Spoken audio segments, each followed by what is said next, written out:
and I knew exactly what was gonna happen. They were just driving me there to, So before I got into the car, like I say, I saw this coming.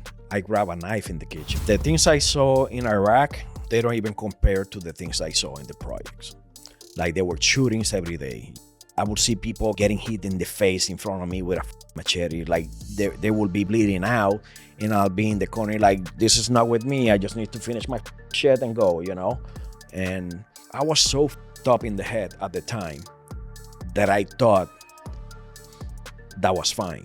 I thought that was fun. Welcome to the Hell Has an Exit podcast with host Teddy Tarantino. New episodes every Tuesday at 4 p.m. Eastern. Don't forget to subscribe. Hey guys, welcome to Hell Has an Exit. I'm your host, Bryan, aka Teddy Tarantino. I want to welcome you guys to the show. This is an addiction, recovery, mental health podcast. If you guys want to support the show, please like and subscribe, leave a comment. The comments on YouTube really help the algorithm. If you have friends that are struggling, that you don't know how to reach out to them or how to bring up getting help, you can always just send them a couple podcasts. And you never know what someone's story can do in their journey to getting clean. And today we have Luis. Luis, welcome. Thank you, Bryan, for having me. Yeah. So I've seen you in the rooms. I feel like I've only started seeing you like recently. I don't know, but you've been here for like 7 years. Yeah. Maybe I just like seen you at more in Broward meetings. Have you been always in Broward? Yeah, I've always been in Broward. Wow. Mm-hmm. I don't think I've ever heard you share your whole story though. I've only heard you like raise your hand and like share. Yeah. Coming up on 7? Coming up on 7 years, in March 10. Is this your first time getting clean? It is. Yeah, it is my first time. So one time. One Waikita so far. Wow. Hell yeah, it's awesome. All right. So where are you from? How did it all start? All right. So hi, everyone. My name is Luis. I was born and raised in Puerto Rico. I have what you may call a normal childhood. I come from a very religious family. The kind of religion that I couldn't even have friends outside my religion. Like, my parents were like really strong, they have really strong beliefs, and they tried to keep me like away from the world, and that really put me like in a weird place growing up. It made me feel like I didn't belong anywhere. I couldn't celebrate like birthdays or holidays, and everybody else could, and I felt like an outcast. I think I'm a strong believer that I was born an addict. It kind of skipped a generation in my family. Like my grandpa, he was a drinker. He was a killer. Then my dad came, and my dad is an elder. What do you mean he was like a killer? Well, it's like... He had got mixed up in the wrong crowd? Yeah, he spent some time in jail. When I was born, he was just getting out of jail, after serving like 25 years, like for some of the murders that they could actually prove that he did, but like serial killer or like serial killer or like crime? Like crime killing. Okay. Because there's, I know like maybe there is, I think there is a difference, but yeah, I just want to clarify that. Yeah, no, a lot of people, even in my family, a lot of people, they don't even know how deep his is. He was one of these macho men that you look at him run, he will fuck you up, And he, as a kid, he would tell me stories like these fables, like how he killed these people, and he would disguise it in these stories. Like, he once told me like a bull hit his sister, and he came with a knife and he killed the bull. Later on, I found out that the bull was somebody they used to call becerro, which means like bull in Spanish. He would tell me stories like this, and this was like some of my earliest memories in life. So other than that, like my family. Is Puerto Rico like that, where like people kill for nothing there? Is it like dangerous like that?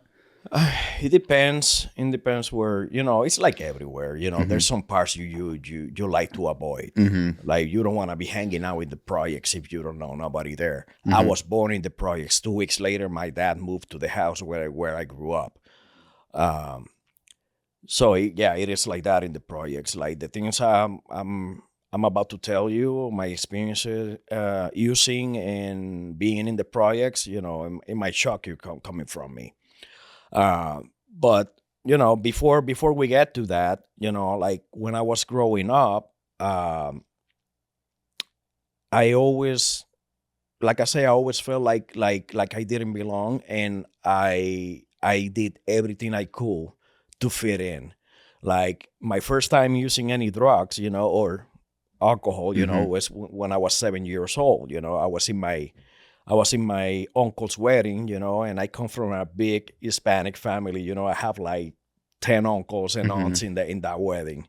So what I did is that, everybody was having a good time. They were drinking and partying, and I wanted to be part of that, So what I did is that I went to all of my uncles and aunts' tables, asking them for a sip of champagne, Next thing you know, I'm throwing up in the family picture, and everybody thought it was hilarious. It was like the funniest thing that I was throwing up. And that kind of put me in a weird spot because I thought that was acceptable, that if it was funny and everybody liked it, I was going to continue to do it, So what I did after that, growing up, when I was like 7, 8, 9 years old, I will go to my neighbor's house. I would sneak in to play with my neighbors because, first of all, like I say, I wasn't like allowed to hang out with people outside of my religion. So I would sneak out to play with my little neighbors. And next thing you know, I'm drinking their parents' booze, and going home and being drunk and hiding. That's when I started like developing this dual personality, like I have two different lives. And my dad, he has a collision repair shop, a body shop, and ever since just to keep an eye on me, ever since I was like 9 years old, he will make me work with him at this shop. And sanding cars, watching the cars, doing whatever, picking up after him for the tools and all that. And when he left the shop, I would stay behind, mostly because I love the smell of the chemicals that they were using there. And and then I started like getting high with paint thinner. And so you weren't even into cars?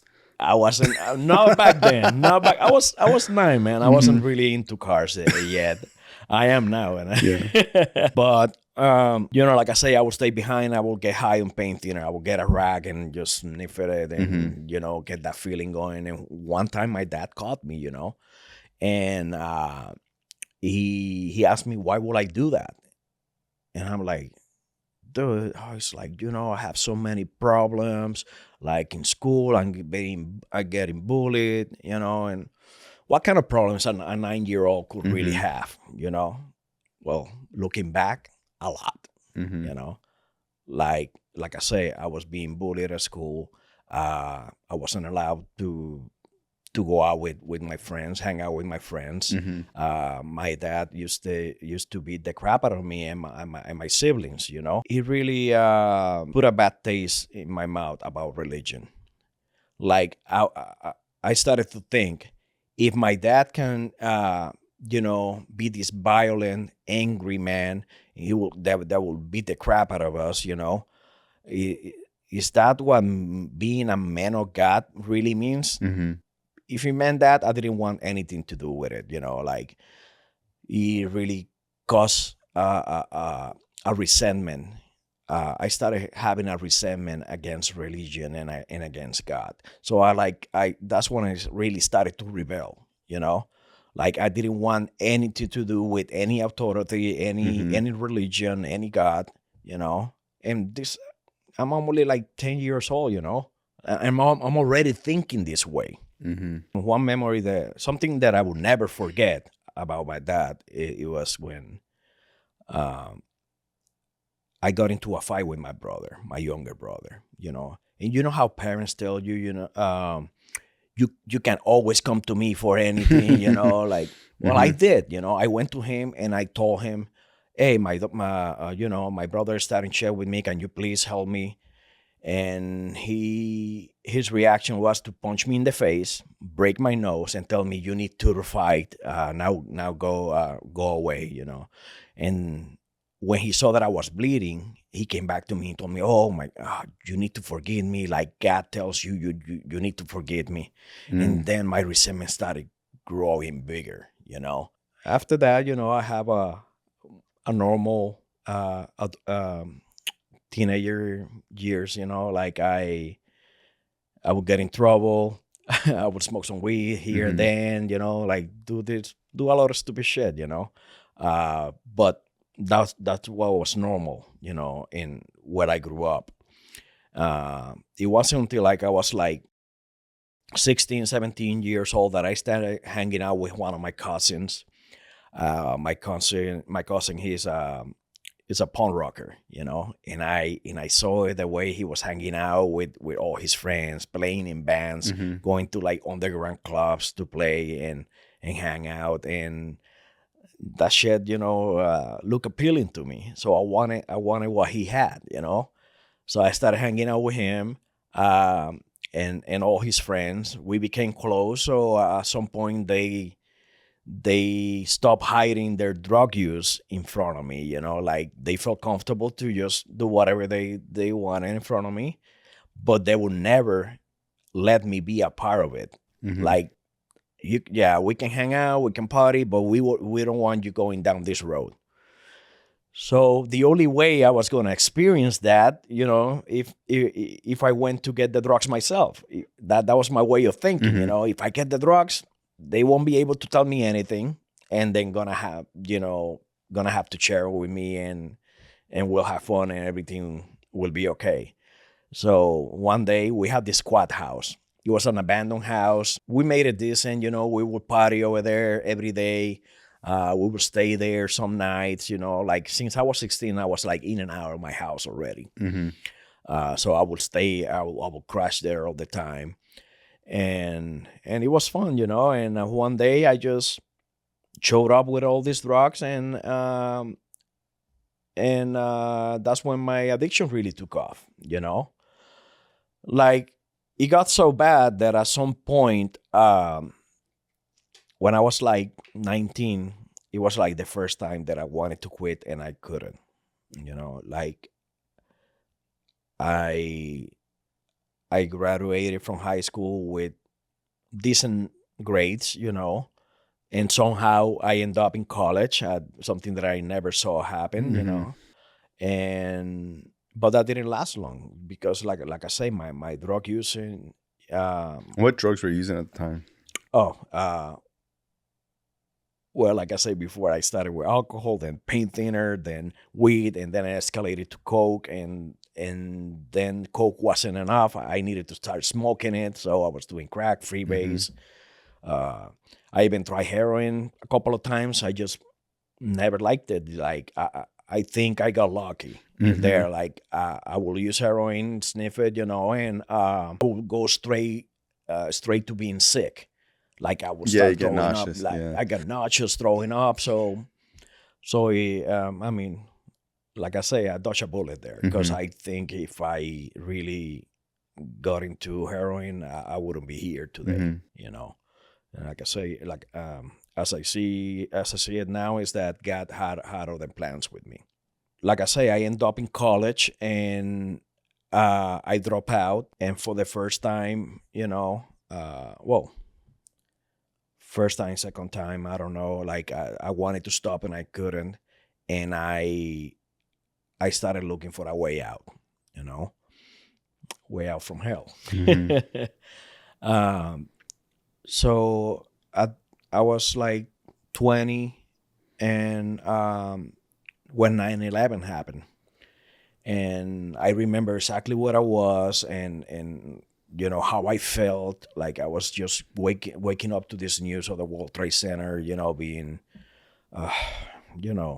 we all know what happened there. In Puerto Rico at the time, you guys like really side with America? Well, we are part of America. I know, but like, do you guys feel that way? A lot of us, yes. Okay. Yeah, some people, it's divided, Some people are pro being a state, some people are against it, and we can never make up our mind. So I don't know if that's ever going to change. But you guys are really into American culture. Yes. Okay. Yeah. You go to Puerto Rico? You ever been to Puerto Rico? Yeah, but I went to like the most touristy resort ever. I wasn't like, I don't get. You went to San Juan and you stay in San Juan. Yeah. So, like what you see there is what you see all around the island. Instead of only in the middle of the island, in the mountains, is that what we consider like the countryside of the island. But everywhere around the island is just the same. It looks like it's just another state. Except for old San Juan, because all their structures and all that. But it wasn't really like a cultural how you call it, divide. Yeah, when I came back to the States, it wasn't really like hard for me to adapt. Like I say, when I was when 9/11 happened, it kind of awoke this sense of patriotism in me that I want, and I saw it as an opportunity. Like, now I'm gonna join the army, and they're gonna make a man out of me, and I'm gonna stop using drugs, and and this is gonna be the start of a new life, And at the same time, I will go and get some payback from these motherfuckers, Damn, that's crazy to think about. That's how I was thinking, when I was 20. You're like, 9/11? Oh, I'm signing up for the army. I'm signing up for the army, and it's gonna solve all my problems, I saw it as an opportunity. And for a while, I did good, like I did amazing in basic training, AIT, where they train you to do your the job that you're gonna do while you serve. I was into communications, and I did amazing. I even volunteered to go airborne. Like jumping out of planes and shit. It was crazy. I became a paratrooper. I actually got stationed in Fort Bragg, North Carolina, and I got orders to deploy with 82nd Airborne. But before I got deployed, when I was in basic training, AIT, jump school, I couldn't drink or do anything, and I turned 21 when I was in basic training. So when they finally put me by myself in the barracks, in Fort Bragg, I started like drinking again, but socially at first, and then it kept escalating. Like I didn't have anybody watching over my shoulder to tell me when to stop, and that was the thing about me, that I could never stop. No matter what I did, no matter what I used, it was never in moderation. I feel like I had to keep using or drinking until I pass out. So what I would do with my battle buddy, his name was Raymond. We would buy a 20-pack of beer every single night. And we will drink it before 10 p.m. And we will wake up at 5 in the morning like nothing, and do physical training, PT, and all that, And I thought, I can handle this, eventually it got out of hand. Like, you would think in living in an army base, there will be no drugs there, That was my way of thinking, That's nothing. So I started hanging out in clubs. I started hanging out in strip clubs. I ended up going with one of my sergeants to the strip club, and next thing you know, my own sergeant is selling me drugs. He started selling me cocaine, and eventually I went back to my drug of choice, which is crack. And I thought I was gonna get away with it, because I was doing it in moderation, Yes. well, I was able to stop, and I was never able to stop. But I kept getting away with it until I failed a drug test before I deployed to Iraq. Mm-hmm. And the only reason they kept me is because I already had orders to go to Iraq, and they needed people with the same MOS that I had, the same job that I was doing. I was one of the few, but I did lose my security clearance, Mm-hmm. and I lost my my airborne status, and But you did deploy? I did deploy. I did deploy. I in 2003, November 2003, I was on my way to Iraq, and I stayed there for 4 months, four of the longest months of my life. Hmm. And you're a veteran. We don't really talk about a lot of this shit. Like we keep it to ourselves, which is kind of a problem. Because that's what they teach us. Mm-hmm. That's something that was really hard for me to talk about with my sponsor when I first got clean. My service in the Army, and what I saw and what I did and all that. So I don't really talk about that. But um, when I was in Iraq, when I failed my drug test at first, they gave me what they call an Article 15, which is they take half of your pay and they demote you. Mm-hmm. I was already getting rank and I was excited, but then I fucked up and I got demoted to an EWAM, a private, Mm-hmm. which was really, really embarrassing. I even had to talk to my platoon and explain them what happened, and it was one of the conditions that Mm-hmm. that they gave me so I could stay in the Army. Well, making a long story short, I was supposed to do this extra duty on the weekends, and when I went to Iraq, I will have to do this extra duty too, like additional, work. Um, so what they did is they put me in this tower, guarding these towers 24/7. Like, I mean, I would be 6 hours doing guard, 6 hours off, 6 hours in, 6 hours off. And that was like the whole 4 months. And I Wow. was, in between all the things that I saw, I started acting out, I end up slapping one of my sergeants. I end up like, somebody dropped their hat, somebody that I hated dropped their hat inside the dining facility. Mm-hmm. And you can't go outside unless you have your hat on. That's part of the military life. Mm-hmm. So I when he dropped it, I hit it and I made the whole platoon piss on it. And then I threw it in a porta potty, Mm-hmm. And I thought I was gonna get away with it, but somebody told it was me, and that was the reason why they kicked me out of the Army. What? That was the whole. I mean, my using and Mm-hmm. and being a pisser. Wow, you had everyone pee on someone's hat? Huh? You had everyone pee on his hat?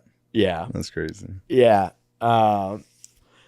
And this is the mild stuff that I Mm-hmm. did when I was in my service. Well, I ended up back in Puerto Rico.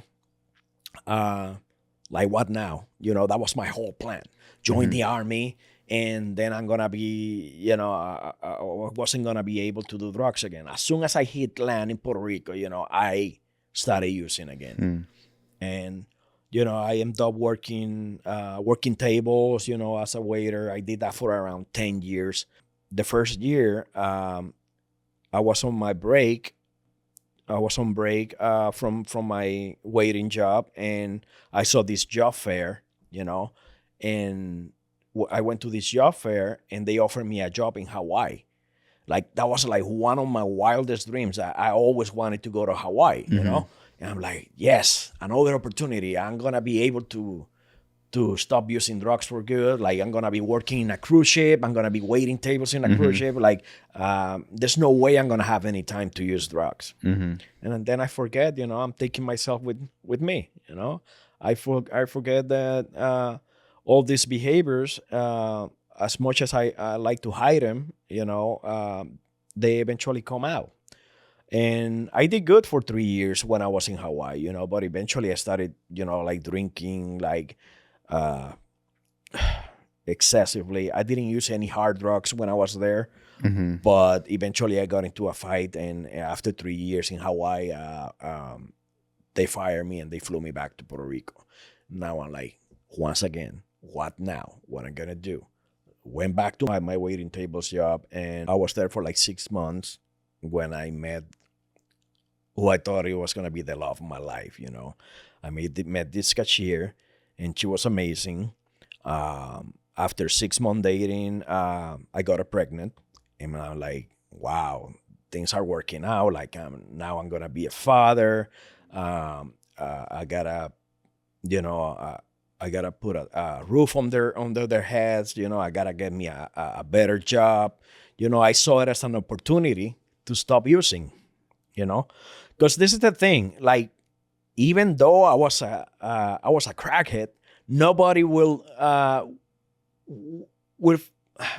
think, just by looking at me, you couldn't tell that I was that was a crackhead.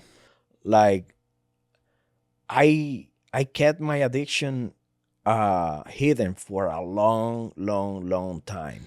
Were you using almost every day, or were you just binge? I was a binge user at first. Yes, I mean, for a couple of years, I will use for a whole week, a weekend, a whole week, and then I wouldn't use for another 2-3 months. But then I will binge use again. Until I was using every day. Like I said, I was married now. I asked my baby mama, I asked her to marry me. And I remember her dad told me, hey, just because she's pregnant doesn't mean you guys have to be married. That was what he told me when I went to ask for her hand in marriage. Like, we're old fashioned in Puerto Rico, like, you gotta go to their dad and ask her for the hand and all that. So I did that, and he told me, just because you guys having a baby doesn't mean you need to get married. And I'm like, no, that's exactly what I mean. So I got married, and like I say, this was another opportunity for me to stop using. Like, now I had to be a responsible adult. I can't drink like I used to. I can't use any drugs. Like, I have to be a father to my child. And I stopped using for a while. Like, I really wanted to build a strong foundation for my family. Like, but then my addiction started showing up in other aspects of my life. Like, instead of working a 40-hour job, I would work 60, 70 hours every week. And then they gave me this opportunity. My job gave me this opportunity that would pay for my college. So I was working 60, 70 hours every week, and then I would go to college at night, completely neglecting my family. But in my mind, I was doing the right thing. I'm like, yeah, this is me. This is just me building a strong foundation for my family. I will only see my wife on the weekends. We slept together, but that was it. And then I wouldn't even help out with the baby. Like, the weekends was my time. Like, on Friday nights I would go drinking, and Saturday and Sunday I would be too hangover to deal with my baby. So even though I was there, I wasn't there. Like, I was completely neglecting my family. After a year, maybe a year and a half after I got married, my wife called me at work, and she told me, you know what, this is not working out. Like, you're never here. You don't help with the baby. Like, I just don't love you anymore. I want a divorce. And that completely destroyed me. Like, that was the time when my addiction really took off. Like, things escalated quickly. Like, instead of binge using, I was using every day, and I still had a job until I didn't, you know. I eventually caught up with me. I remember this one time that I was gone for 11 days. And these 11 days I didn't show up to work. And that was just me. I was using and getting it out of my system. I think, you know, getting divorced was a disgrace, you know, like I felt like I was less of a man, you know, that I couldn't even keep my family together. And so I started using every day. I will, when I was born, my dad used my family, my mom and dad, they were still living in the projects. But 2 weeks after I was born, they're like, "Oh, we're having a boy. We need to get out of here." So they bought a house in the country, and you know, just to try to keep me away from the projects.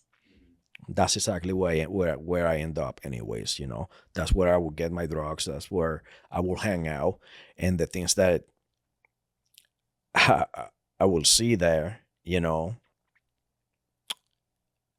let me just put it this way: the things I saw in Iraq, they don't even compare to the things I saw in the projects. Like there were shootings every day. You know, like I would see people getting chopped up with machetes, you know, like getting hit in the face in front of me with a fucking machete. Like they will be bleeding out, and I'll be in the corner like, this is not with me. I just need to finish my fucking shit and go, you know. And there were, like I say, there were shootings every day. Like people were getting killed every day, and then I started dealing for these people for my drug dealer in the projects, you know. And I was so fucked up in the head at the time that I thought that was fine. I thought that was fun. Like I had my own car, I had my own house, my daughter, most important of everything, you know. But I would love to just hang out in the projects because it was fun to me, you know. It was like a sport, you know. Like I will sell drugs, use my whatever. Well, I will get high on my own stash too, you know. And eventually that got me in trouble, you know. Like when I wasn't able to pay, you know, people I used to sell a big quantity of drugs that other drug dealers got jealous, you know. And one day, one of them stole my stash, and which I already smoked half of it, you know. And then he told me, "Hey, come here. We need to go." Like, okay. When we were in the car, he told me that we were driving to my drug supplier, and I needed to explain where my drugs were, and I knew exactly what was gonna happen, you know. They were just driving me there to. You know. So before I got into the car, you know, like I say, I saw this coming. I grabbed a knife in the kitchen. They didn't see me. I put it in my socks, you know. And when this guy told me what he was doing, I just grabbed the knife and started stabbing him. You know, like I tried to stab him in the neck, but he was covering his neck with his hands. So I kept hitting his hands until his fingers started falling off. And as I'm stabbing this guy, I'm thinking, is this really what I want with my life? Like, how fucked up is that? That was my moment of clarity. Like, we were inside my car, and I'm stabbing this guy. There's blood all over the dash, and all I'm thinking is this really what I want with my life? So that was like one moment that after I escaped from that, and I sought a refugee in the VA hospital. And what happened with that guy? Oh, a month later, we were smoking crack together again. Not even a month later. It's a fucking insanity, bro. Like, yeah, not even a month later, man, we were smoking crack together again. So, well, and they sew his fingers on, so he didn't lose them completely. So, okay, so like I say, I was gone for 11 days, and that was the end of that binge using. Oh, and before that, I found out that I was being reported as a missing person. That I was reported as a missing person, and I was in this crack house, and I don't know how, but they still had a TV in the crack house. They were playing the news, and next thing you see, I see my fucking face in the news. Missing veteran on Veterans Day. Oh wow.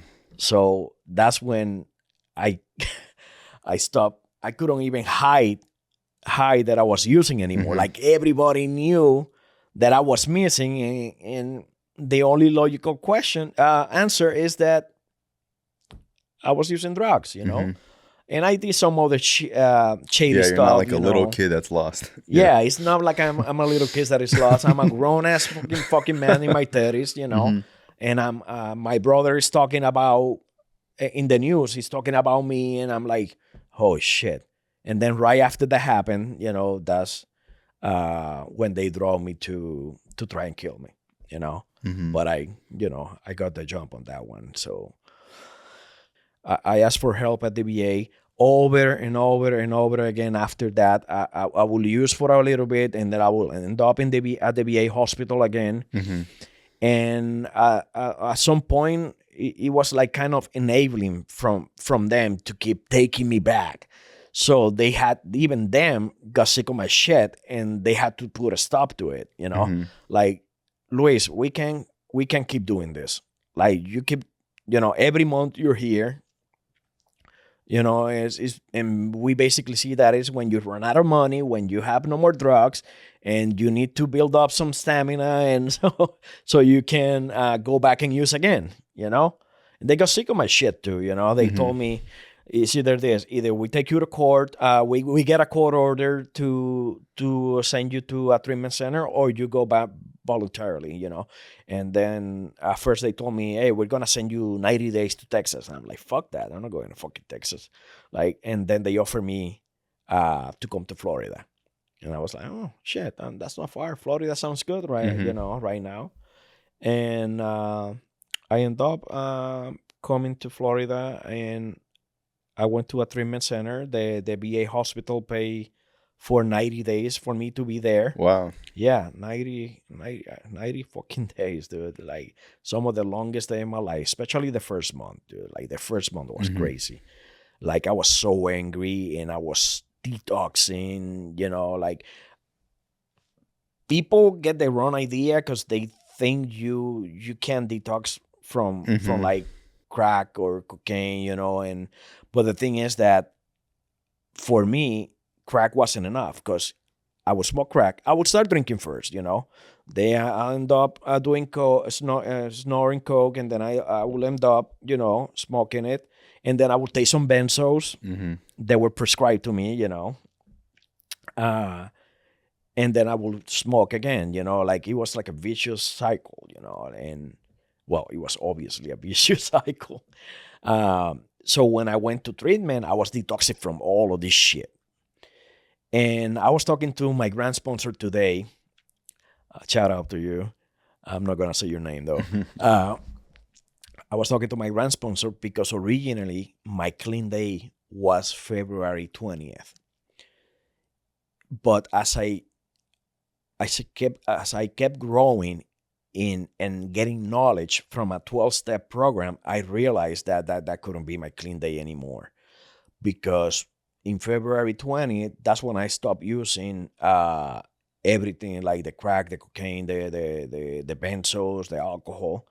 But when I went to treatment in March 8th, they were giving me like Ativan, they were giving me benzos, and I would be like a fucking addict at the nurse station just waiting for it, And as I, like I say, as I acquired more knowledge, I saw that wasn't right either. That was me using still. So from that day on, my clean day was March 10th, which I'm coming up with 7 years clean next month. That's awesome.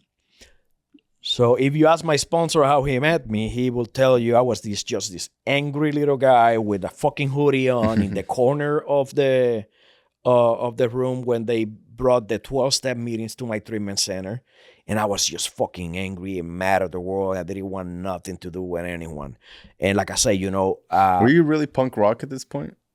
Huh? Are you really punk rock at this point? Have you always been like that? When did? So yeah, since I was a teenager, not only I started hanging out with my cousin and all that, I started playing in bands. I was like second guitar in a punk rock band. I was terrible. I was terrible. But I really got into the life. Like I don't know, you ever seen this movie Rock and Roller? You probably seen this movie. I wanted it all. I wanted the prestige. I wanted the drugs. I wanted everything that had to do with the life of a punk rocker, So yeah, at this point, and when I was in treatment, I was so angry at the world that the people that were bringing these meetings to the treatment center, I thought they were all full of shit, Like, there's no way there's another way of life. Like, this is me, and this is how I'm gonna die, Like, my idols were like John Belushi and Chris Farley, and how they all end up. And that was my goal in life, That's how I wanted to end my life, And if I didn't learn about this new way of life, coming from this 12-step program, that's exactly what would have happened, So like I said, I kept going. They actually made me go to these meetings, like I didn't have an option. So that made it even worse for me. Like, they're making me do this, that's not, it's in my nature to rebel, But shout out to H&I, like, these people are amazing, taking their own time, and just coming to bring this message to us, this, I just can't see any other kind of selfless love, Like, they will bring these meetings and I will be, angry, but I will start listening because I didn't have any options, And when somebody came in and when I heard his message, I was like, oh shit, Even if what he's saying is only like 5 to 10% true, there might be a 5 or 10% chance for me, And I started listening, and actually, you were one of the people that came to my treatment center and spoke for H&I. That's funny. That's crazy. Yeah, and I will never forget that. You had some crazy shit to say, bro. I was like, and in a way, we had a lot of common, But it was other people, like, they came in and they spoke, and they have a completely different life or background than me, but their story will be the same as mine. Like, if you meet my sponsor, who was one of the person, one of the people that went to this treatment center and speak, and he's the one that really caught my attention, Like, I'm a Puerto Rican for the projects in Puerto, like, I'm a crackhead from the projects in Puerto Rico, And my sponsor is like the whitest redneck you'll ever meet. Like, we have completely different backgrounds.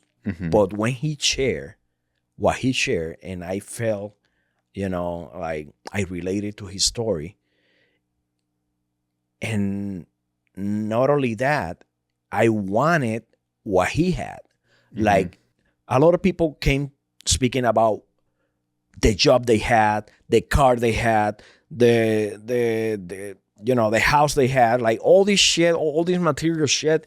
That didn't mean shit to me because I had it all before, I did have it all before. I had a nice house in Puerto Rico, a nice car, and that shit didn't mean nothing to me. When this guy came and talked about the relationship he has with his daughter, the relationship he has with his wife, after everything that he put them through, that's when I started listening. You know? Yeah, he specifically just has like this presence of gratitude. Like I've known him since I've been clean. You know, I have a year more than him, Yeah. which is interesting. But he just has like this dad-like attitude where he's just so happy and he's just like always in a good mood. And man, he's been like that since I've known him. You know, and I've probably seen him thousands of times at different places, and he's always like that. Yeah. You know. Yeah. So yeah, his presence is really attracting when you're getting clean. You're so miserable, and you just see this guy who's just like And on then cloud 10 all the time. And then at the same time, there were all the people that came, like this Hispanic guy that we have basically the same background. You know, like you can find all kinds of shit in recovery. You know, in a 12-step program. Like this guy came with my same background. But he used a different drug. He our active addiction was different. But I still related to him, you know. And after the meeting, he came to me, and I went to him just to thank him for his message. And he gave me a hug, a strong, long hug that I felt that put all my pieces back together. Like this, I felt like this guy made me whole that day, you know. And there was like the alumni coordinator that was she was an employee of my treatment center, but she was also in a 12-step program. And I would relate when she talked about God, her God, you know, I would relate to that. And for the first time, you know, I started thinking, you know, they might be something bigger than me that could help me restore me to sanity, you know. So, you know, after I got into a fight and in my treatment center when I had like almost 90 days there. And this guy, I don't know why he put his hands on my face, and I just blacked out and punched him, fuck him up. Like, so they told me I needed to go. And, you know, now what? You know, like I thought, you know, I was going to go back to the same shit. But what I did instead is that as soon as I got out, I went to a meeting, you know, and then I started discovering what people did to keep the recovery going, you know, and there were so many suggestions in that meeting that I went to, and I kept following those suggestions, you know, like I was so fucking desperate. Like I was given that gift of desperation. Like I didn't want to go back to the same shit again. And so I started following what other people did. You know, I went to a halfway house. I got a job in a phone room. Nice. Which I fucking hated. Typical Florida. Hated it.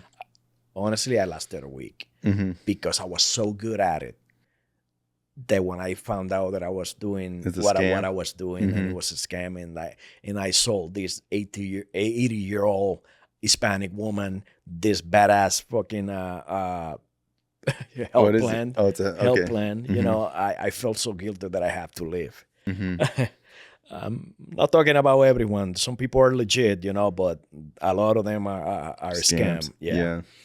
So, like I say, I went to treatment. I went to a halfway house, and I mean, even though I had a car in Puerto Rico and I had a house that I was renting to other people, when I was in I chose to go to a halfway house. I had nothing, you know, like I came to this halfway house with the same backpack with a couple of t-shirts and one pair of jeans that I had and some sandals, you know. That's all I had when I came to Florida. And in this halfway house, there was like a abandoned moped in the back. Like everybody tried to fix it and nobody could have. And they told me, if you can fix it, it's yours. took me like 2 hours, man. You need a new fuel pump. They just didn't know what we're doing. So now I am, I got wheels. So I'm gonna get myself another job, and I did. I got another job, and one day when I was driving to this job in my moped. I was using my GPS because I'm new to Florida. I don't know how to fucking get around. I'm driving to this job, and I hit a hole in the road, and my phone flew and landed in the street, and another car behind me just smashed it. And I'm like, what the fuck am I gonna do now? I have no idea where I am. Before that happened, sorry, I kind of messed up the story here. When I got that moped, driving to work, I blew a tire first, right? And I'm like, oh shit, what am I gonna do? I went to Walmart. Walmart had the tire that I needed, and I just started thinking, what is gonna stop me from just walking away with this tire? And I did. I stole a tire. I stole a tire, a $60 tire. Then the week after, my battery died, and I couldn't. I'm like, oh shit, bright idea. I'm early in recovery, so all my first Steal a battery was to steal a battery. I went to Walmart, fucking stole a battery, a $70 battery. So what happened after I dropped my phone and the car behind me smashed it? It's like, I'm in Florida. I have no fucking idea how to get around. I need to find myself another cell phone urgently. So I went to the nearest store that I could find, and I asked them for the cheapest smartphone with a GPS that they could find, they had. And they gave me this $130 phone, which was exactly the $60 that I stole from Walmart for that tire, and $70 from the battery. So like I put this together, and it's like, oh, maybe there's something higher than myself, like trying to tell me something. And then I kept seeing stupid shit like this, like happening all the time. And I didn't really understand what it was, but that was okay. Because even though I didn't know what it was, I already started believing that there was something greater than myself that could help me with my drug using, Some things, like eventually, after I kept going to meetings and I started picking up key tags, like 90 days, 6 months, like my way of thinking started changing, like even though I always have that first bad thought when something comes up, like I was able to ignore it and just play the tape through and do something else, like when I was in this halfway house in Margate, I probably had like 11 months clean, when that hurricane that hit Puerto Rico really bad in 2017. I think it was Maria and Irma. Actually, it was two hurricanes back to back. And there was like no power for like 9 months or something. 9 fucking months. That's crazy. My family struggled there. And not only my family, everybody, everybody, and especially my ex-wife and my daughter. Like my ex-wife was, while the hurricane was going on, she was giving birth to my daughter's sister. Wow. With her new man. And when they left the hospital, they went to a home with no roof on it. Like the roof blew up, and they lost everything. And I was given an opportunity here, like I said before, like I said earlier, I was never a good provider, and I was never there for my family. So this time I was going to make sure I was there for them. Like I say, I probably had 11 months clean, but I had a house in Puerto Rico that I was renting. The lease was coming up, so I was able to tell my tenants, that they needed to find a new place, so I could give my daughter and my ex-wife a roof over their heads, when I called her just to tell her this, she couldn't believe it. Like who are you? Like, are you kidding me?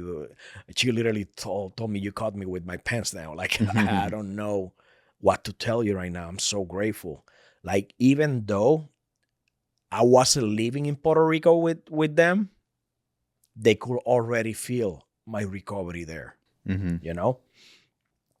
And that was just the beginning, you know? Like, I was able to attend my daughter's kindergarten graduation. And you will see this video that I have, like, when she saw, I'm sorry.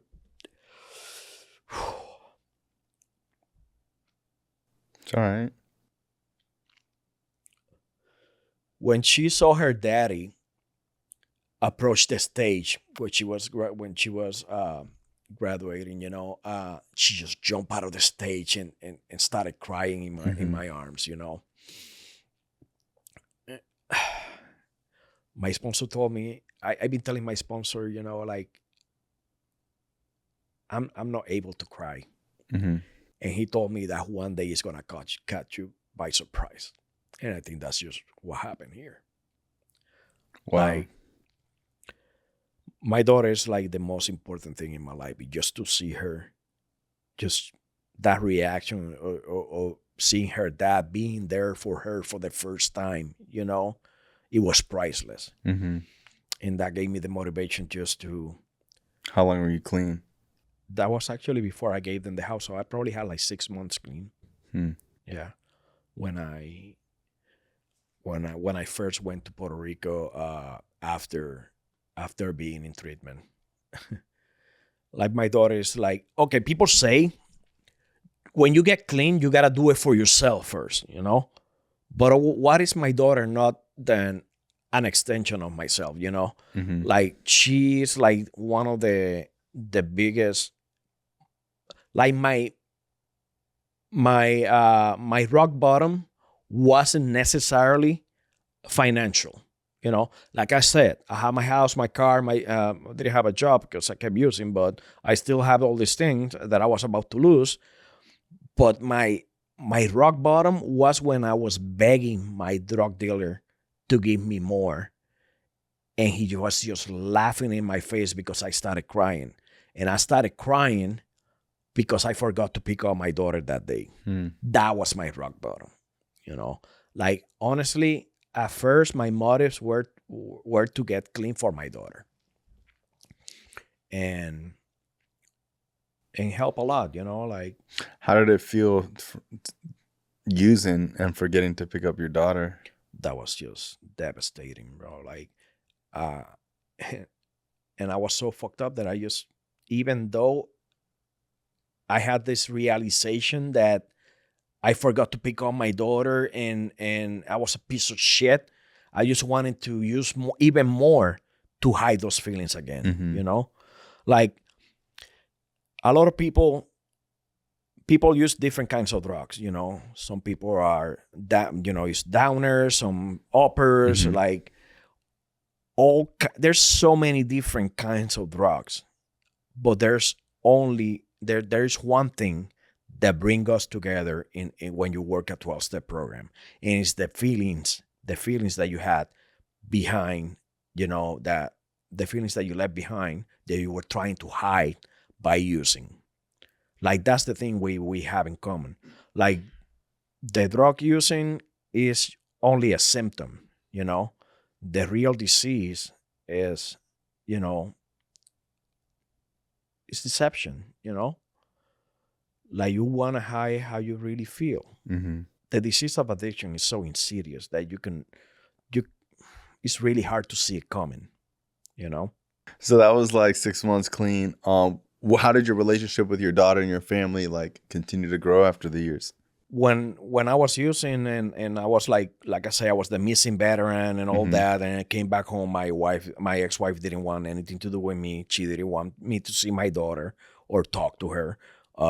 Now that I'm getting, you know, being clean, they can't get enough of me. You know, like, my daughter calls me every single day, no matter what. She calls me every single day. She video calls me. Like, they were living in my house in Puerto Rico. They lived there for 4 years, and then they decided to move to Iowa. And well, she got a job over there, and she took my daughter with her. And it was hard because it was so easy for me. Like, I'm in Florida. If I want to take a plane during the weekend, go to Puerto Rico, I can do that. It's only a 2-hour flight. I could go Puerto Rico back and forward. Now, Iowa is a different whole story, Like, I thought I was going to be able to see my daughter as often as I was. Because I would fly back and forward to Puerto Rico like every other month just to see my daughter.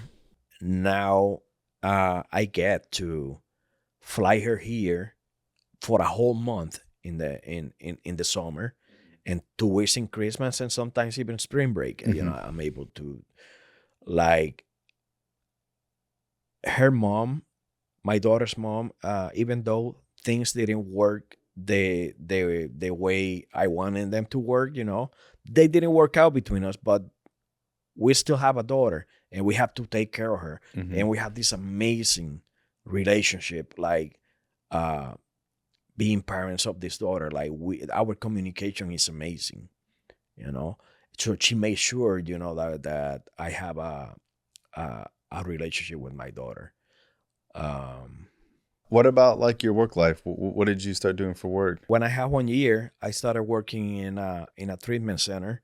I wanted to make a career out of it, Like, when I went to treatment, after my first horrible month of being angry there, like, I kind of found purpose, because my texts, my behavioral texts, they were amazing.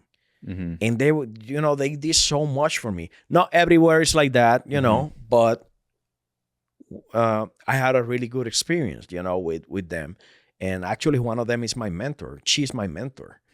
Like, she made me realize what was my purpose in life. So I ended up working in treatment, to work at the treatment center that I went to, you needed to wait 2 years clean to go work there. So I started getting some experience from other places before I went to do what I really wanted to do, which was work at the same treatment center that I went as a client, as a patient. And oh my God, I was there for almost 2 years, and they just love the message that I have, that I, like, I was just a client there 2 years before I started working. Like, they made videos about me. Like, it was just amazing. But at some point, I saw that this treatment center was becoming more about the money than helping people. Like, we're all, a lot of addicts, we struggle with mental health, and it's okay when you have a dual diagnosis and you go to a treatment center and get help. But when you just start taking mental health people just because the insurance pay more money, and you start kicking out addicts because their insurance won't pay anymore, like, I saw that as a problem, and I wanted to do my own thing. And like I said before, I had a good experience in halfway house too. So I decided to open my own halfway house.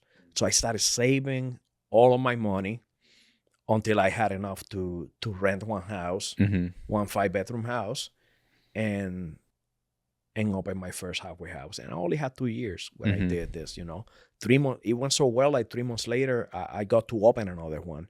And I waited 3 more years. I just opened a third location, And during all this time, I was able to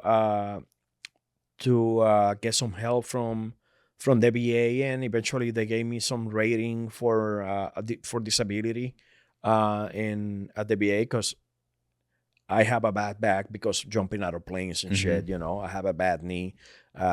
Obviously, going to Iraq gave me some PTSD.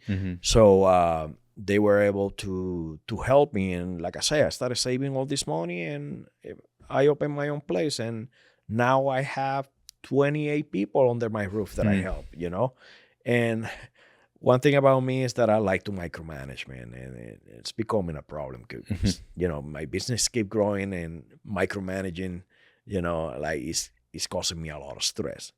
So now, even having 5-6 year clean, I was finding myself with these thoughts of suicide. Like I was working I've been working steps, but I also struggle with mental health.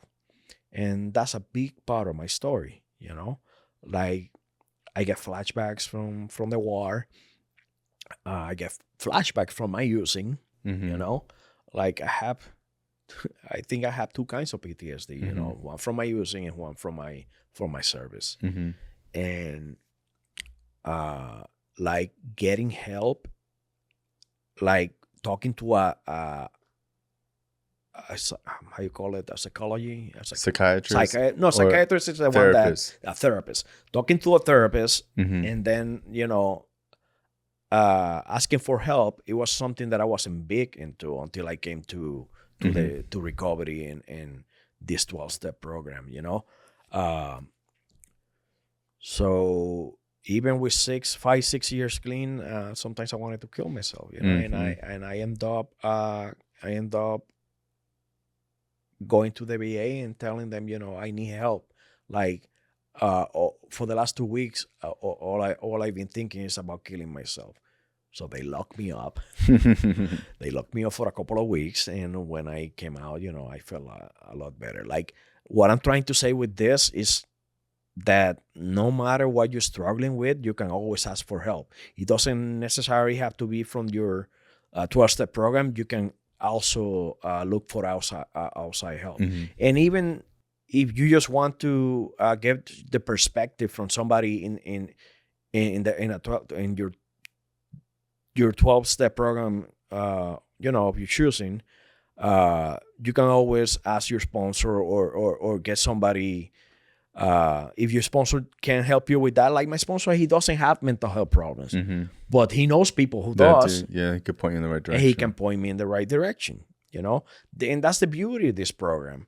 That's the beauty of recovery. Like everybody, I mean, no matter what you're going through, there's always going to be somebody that went through it and they can help you with it.